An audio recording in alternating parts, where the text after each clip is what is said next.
Niggas keep coming on the net. I see you niggas on the podcast. You fucking cowards. All you come on in and say is, white people want to start a race war.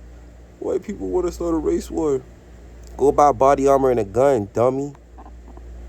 You don't get on a podcast and go cry. And white people just want to start a race war. What your ass gonna do when they start? If they start that shit, you just gonna stand right there and let them kill you, dummy. Come on a podcast with what you intend to do, not complaining about shit. No solutions, just your ass on the podcast crying. That shit's stupid. Why people want to start a race war?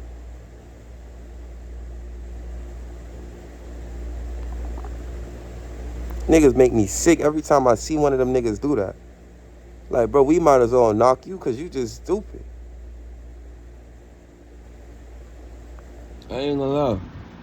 Walking around in groups of like 5 with plates on, with mags, with the mag pouches on them, with full magazines, having like 8 magazines, 7 magazines on your plate carrier, with the Molly attachment, with a full-size rifle, loaded with a sling on it, walking around your city regular. That need to be the new norm. That need to be the new norm. Groups of 5 walking around, fully rifled out with a secondary, if you want. Mostly that rifle, walking around. That need to be the new norm. That's how the new gangs need to be rolling. So the police just killed the baby this morning. I'm not in town right now, but it wasn't even in town. But they pretty much disregarded the humanity of that lady and shot at whoever, did whatever they wanted, and then killed the baby at the end of it all. Just being reckless. So, yeah. Now, as most of y'all already know, I lived in the hood all my life. You know, I ain't never lived nowhere but the hood. You know, so I always had guns, and it been this way since I was 15, 16. You know, certain habits stick around to this day, you know. I sleep in the bed armed. Always been this way since I was like 15, 16. With that being said, you know, be it living in the hood with guns, it's always gonna be some type of petty reason that you could blow a nigga. And I say that to bring up this example.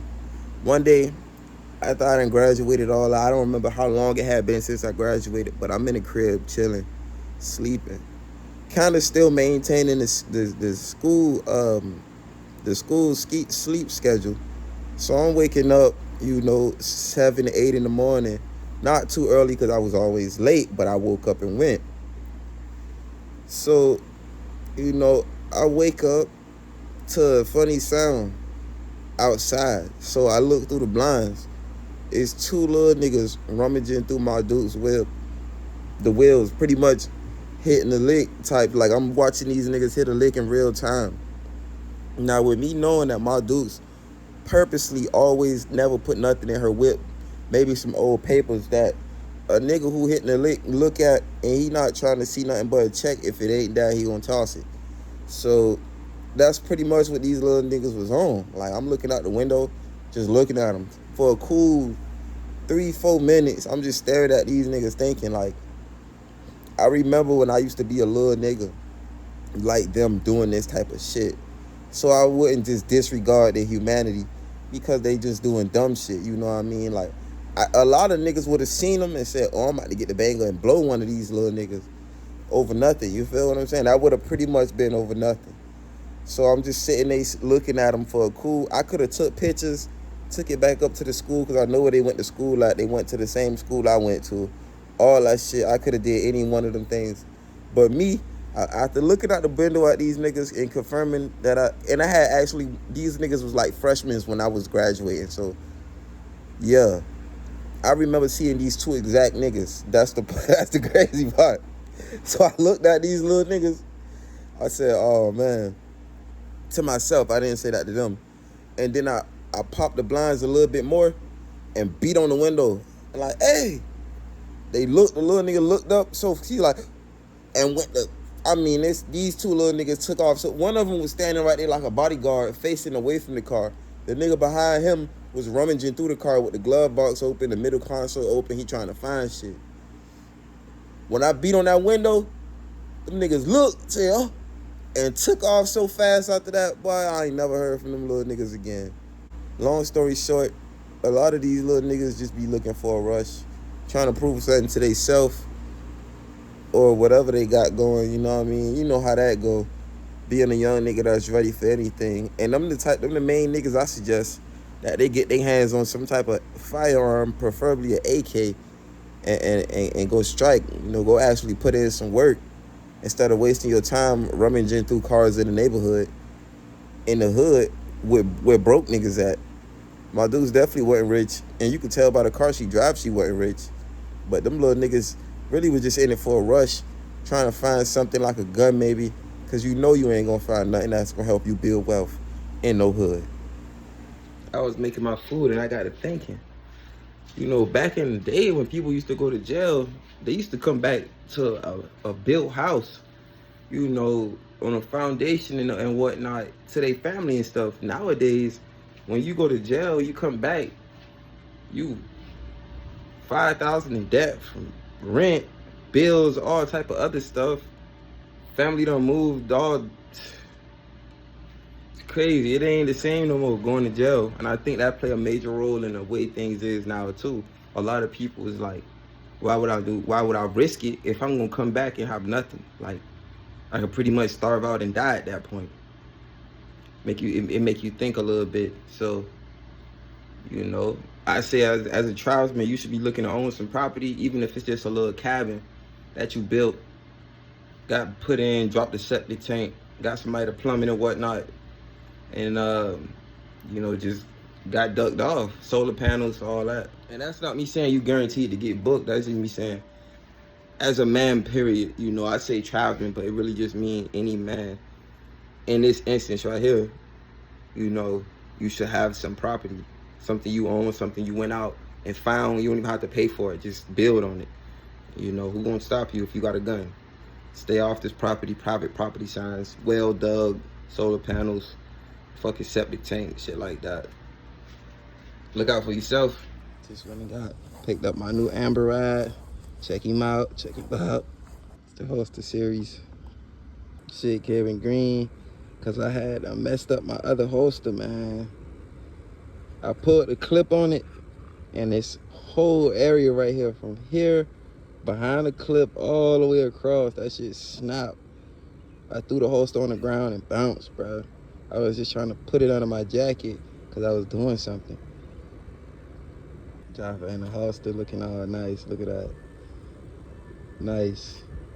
It really did get a nice fit on it, and I got you know, I like my holsters with a sweat guard and all that. So yeah, I'm rocking the green, the olive drab looking green carbon fiber. 80s and whatnot, and I was the first black YouTuber to just go in the woods and just wild out on some hood shit. And then now everybody's doing it like me, so you know, I started the unorthodox rap. I started the guns, niggas just blowing their guns instead of doing stupid stuff with them. Like, I really elevated the hood before I came and elevated the hood to the point I got it today, being the king of earth, the founder of Outlaw Tribe and stuff. But the trick with this gun, this specific Glock 43, because this company don't exist no more, so you know this was a defective slide design. I was always wondering, why is there so much space right here where I could just see through the gun easily? You know, I was wondering about that. I just thought it looked nice, the gun, the way it is. You know how the Glock 43, that slim frame, real nice. Got the chrome accent, slide cuts, got a pick rail, all the nicest stuff. Reinforced, for me, got reinforced, structural reinforcements. Got a finger rest.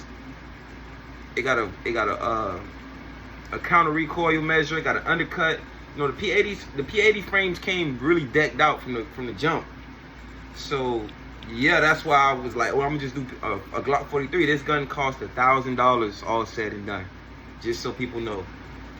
But again, all those life laws that you saw me pull, I'm gonna show you the trick to this gun to make it fire every time.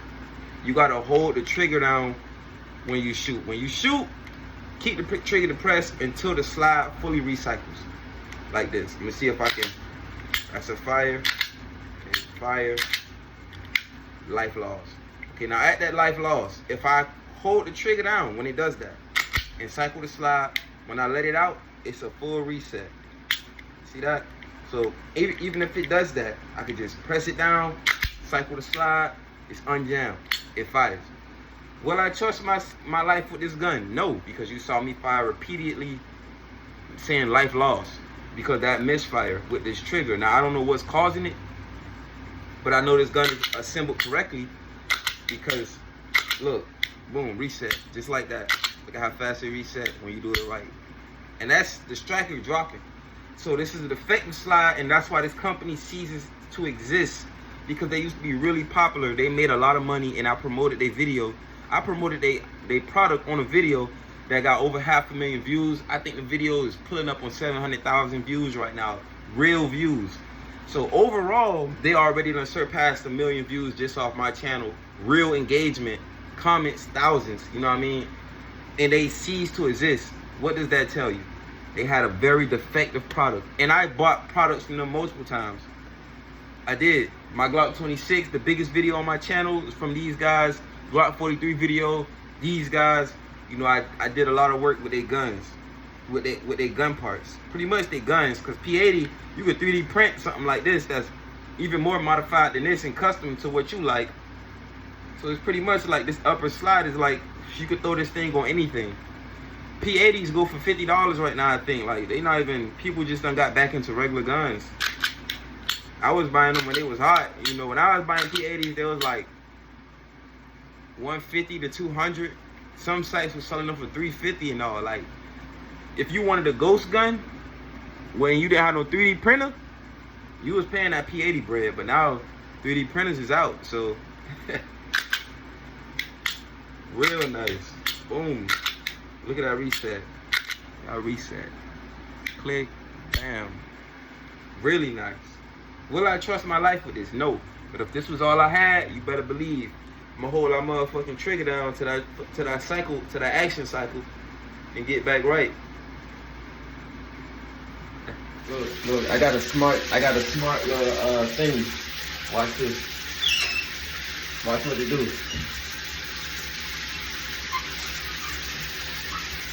I got a smart shower head. I'm just about to do a magic trick. Boom. It's gonna turn green. I mean the water 90 degrees or something. When it turn red, it's hot.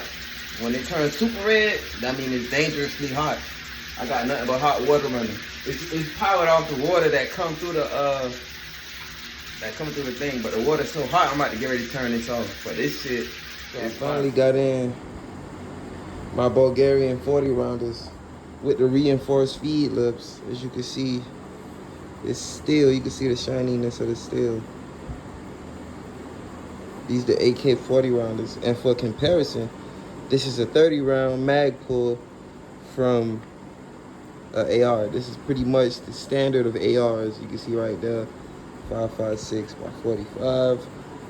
On the AK mag, it's a 62 by 39, and it came out the pack with all this stuff on it. I don't know what that is, but it's an AK mag, so I'm pretty sure it don't matter. But yeah, and I got this little box right here. My other 7 AK mags that I ordered, I forgot. But this box right here, you'll see this again. It's for pretty soon.